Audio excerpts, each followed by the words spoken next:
네, 방역당국이 예고한 코로나19 정점이 이번 주입니다.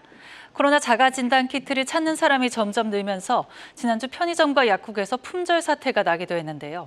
코로나 제약산이 우리 진단기업들에게 어떤 영향을 미치고 있는지 준비했습니다. 네, 코로나가 계속해서 확산이 되고 있죠. 저도 최근에 코로나에 걸려서 잘 아는데 진단키트가 찾고 싶어도 찾지 못하는 품절 대란이 여전히 이어지고 있는 상황입니다. 구하고 싶어도 구하지 못하는 사람들이 많은 상황인데 조금씩 상황이 좀 달라지고 있습니까? 네, 그렇습니다. 정부가 코로나를 감기로 선언한 이후에 원래는 이제 매일 몇 명이 확진되었는지 살폈었는데 이제는 특정 의료기관을 대상으로 입원 환자를 일주일에 한 번씩 집계하는 시스템으로 바꿨습니다. 지난주 금요일 상황을 살펴보면요. 3주차 입원 환자 수는 1,444명으로 2주차에 비해 5.7% 늘었습니다. 6월 말부터 8월 초중반까지 급격히 늘었고요. 현재 상황에서는 증가하고 있지만 완만해진 추이를 볼 수 있습니다. 약국을 돌아봤는데 사실 그전에는 많아서 못 팔았지만 지난주 중에 물량이 좀 들어왔다 이런 약국들이 많았습니다. 네, 그래서 진단기업들이 자가진단 키트 재고를 많이 소진했다라는 소문도 있던데요. 맞습니까? 네, 실제로 업계 관계자와 이야기를 나눠봤는데요. 특정 기업의 경우 재고를 다 털었고 다른 기업들도 별반 상황이 다르지 않다 이런 이야기가 나왔습니다. 한창 코로나가 기승을 부렸던 2022년 기억하실 겁니다. 우리 기업들이 이때 하루에 생산했던 자가 검사 키트 물량은 750만 개 정도였는데요. 엔데믹 선언 이후에 급격히 줄어든 수요로 창고에 키트가 쌓여 있었다는 후문입니다. 8월 중순 기준 일주일간 출고된 자가 진단 키트는 약 280만 개 수준으로 추산이 됩니다. 네.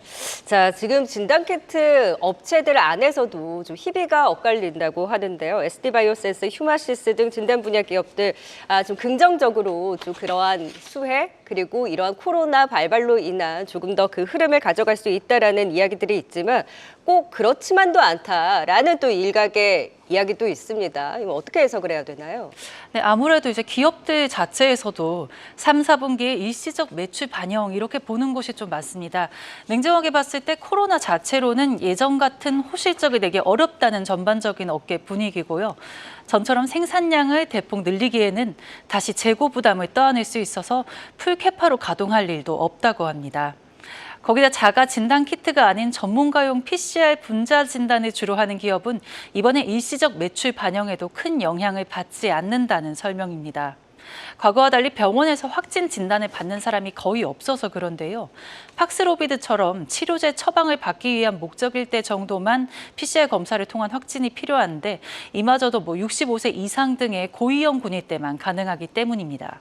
네, 그래서 과거 코로나를 생각하고 지금 코로나가 확산이 되면서 관련했던 테마주들이 과거와 마찬가지로 순환매가 돌면서 오르고 있기는 하나 일시적인 매출 반영 가능성뿐만이 아니라 또 이에 따른 수혜를 받지 못하는 곳도 있는데 이제 테마에 엮여서 같이 움직임을 가져가고 있다로 좀 해석을 해볼 수 있을 텐데요. 그렇다면 이런 진단 기업들도 이 코로나만 의존하는 것이 아니라 새로운 어떤 무언가가 더 필요한 거겠네요.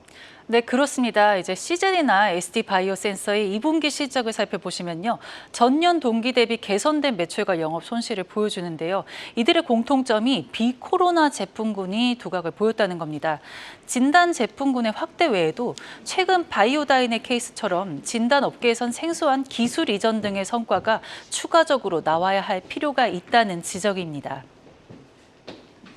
네, 자 지금 관련해서 진단키트 관련한 종목들 테마를 형성하면서 움직이고 있기는 하나 좀 테마답게 봐야 하는 것인지 아니면 실적적으로 가져가는 종목들을 봐야 하는 것인지 지켜봐야 될 것 같습니다. 김수진 기자 통해서는 이야기 여기까지 듣겠습니다. 고맙습니다.